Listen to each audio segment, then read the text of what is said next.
What's up, everybody? It's Kyle with another episode of Unlocking Your Inner Strength. I'm going to go over some key questions that you can use in your life today. Before that, though, had an awesome weekend. We had my mom's surprise retirement party for the family on Thursday night. Devin and the gang had a nice, intimate surprise party for me on Friday night with the Big 4-0 coming up tomorrow. So that was really cool. And then I had a motorcycle course all weekend, learning the basics and getting comfortable with that because that was one of my goals that something I wanted to do. But as I was reflecting throughout the motorcycle course throughout the weekend, as I get older, and hopefully the same thing happens with you, you should be asking a better quality of question of yourself. Your brain will give you answers to whatever you ask of it. So most people just let their brain run off of emotion, and they get into this vortex of negative thought, right? So remember, thoughts, words, actions. This is how you manifest reality. But to redirect, a lot of times, you need to say, what am I asking myself? Where is my focus going? Because your focus is going with the questions that you're asking yourself. What might go wrong here? How am I going to do this? I'm never going to do this. Why am I such a failure? Blah, blah, blah. So I jotted down 5 key questions that help me, and I'll kind of chat briefly about each one, but hopefully they can help you as well. These are good things you could journal with, or just sit outside, ask yourself these questions, and see what pops up, see what comes up, right?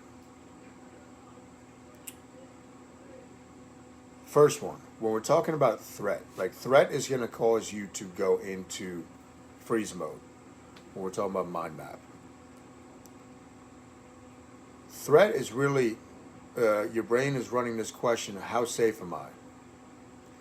So you can ask yourself that question, excuse me, and whether it's socially, judgmentally, physically. Usually it's not a physical thing necessarily, but how safe am I is a good one, because if you don't feel safe, you have to address where do you not feel safe. Once you address that, you can begin the process of moving out of threat and moving forward. So how safe am I? Or how safe do I feel? Write about it. Get clear on it. See where the threat is. Do what you have to get away from the threat and to dampen the threat. So that's question number 1. These are in no particular order either. What's great about this problem? That's one of my favorites. You have to learn how to reframe. Again, your brain will answer questions as long as you ask the right questions. Your brain is let me rephrase it. Your brain is going to answer the questions you're asking of it. So ask the right questions. What's great about this problem? As soon as you ask that question, and I use this all the time myself, I start coming up with answers. Boom, boom, boom, boom, boom. Man, I didn't really think of that. Boom, boom, boom. And all this stuff starts happening. And then you realize it's not such a terrible situation. It's not the end of the world. It's all is going to be okay. But what's great about this problem? So that's one of my favorites. Third one I jotted down. What's the next step? A lot of people get caught up when they're trying to do something because they're thinking about, I want to do this. But making that leap from here to there is too much. Right? There's too many things in there. There's not enough prediction and response. So what's the next step? Bring it back in.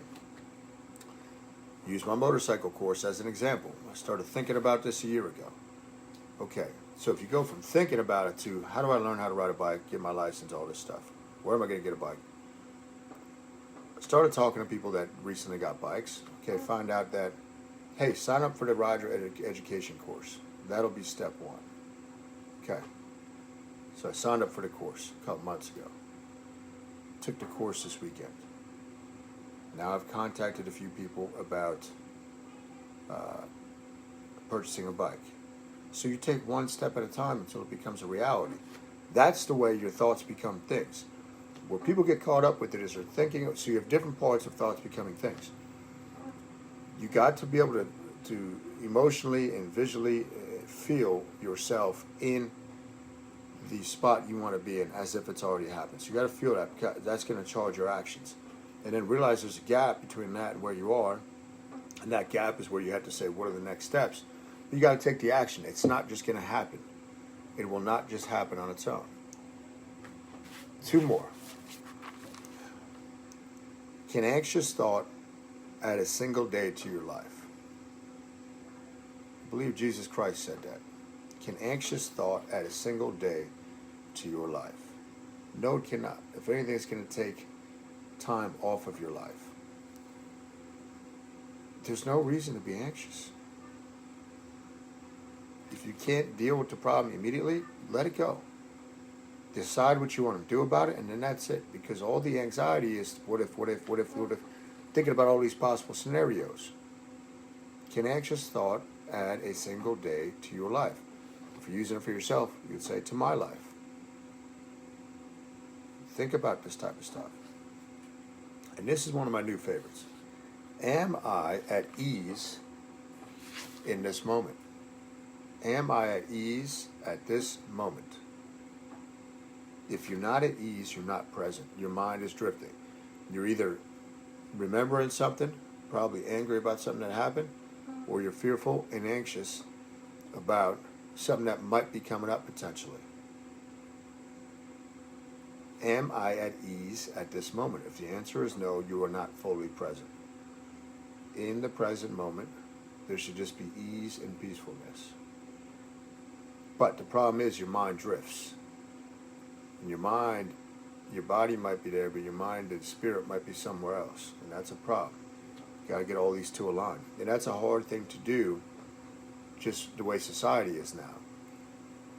But it's not overly complex. Am I at ease at this moment? If you're not at ease, why not?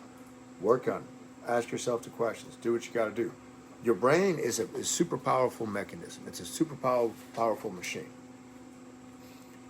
The reason I'm so passionate about teaching mind map and things of this nature is because, first of all, selfishly, it helps me learn more about the brain. And I find that when people understand the power of their brain and have some kind of working knowledge of what's going on up there and how they can use that to their benefit, it becomes transformative for their life. When you realize you have control over a lot of what goes on up here, you all of a sudden take control of your life. And this one's not a question, but that just made me think of something. Whenever something goes wrong or something unexpected happens, take responsibility for it. If you didn't directly do it, you still control your attitude. But if you take responsibility for it, you're always going to have some type of control over your life. And that's what you want. You don't want to be out of control. You don't want to be reactionary. Right? Animals react, humans respond. The executive part of your brain should be responding. So a couple key questions. I'll repeat them one more time, then I'll let you guys get going.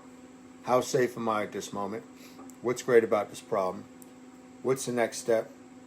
Can anxious thought add a single day to your life? Am I at ease at this moment? Try using some of these this week. I'll put these in the bottom here on Facebook, but try using some of these questions this week. I guarantee you they're going to make a difference. Thanks for tuning in. Don't forget, you go to KyleNewell.com if you want to get my free fasting manual. It's /manual. And I will be talking to you guys hopefully later in the week. Peace.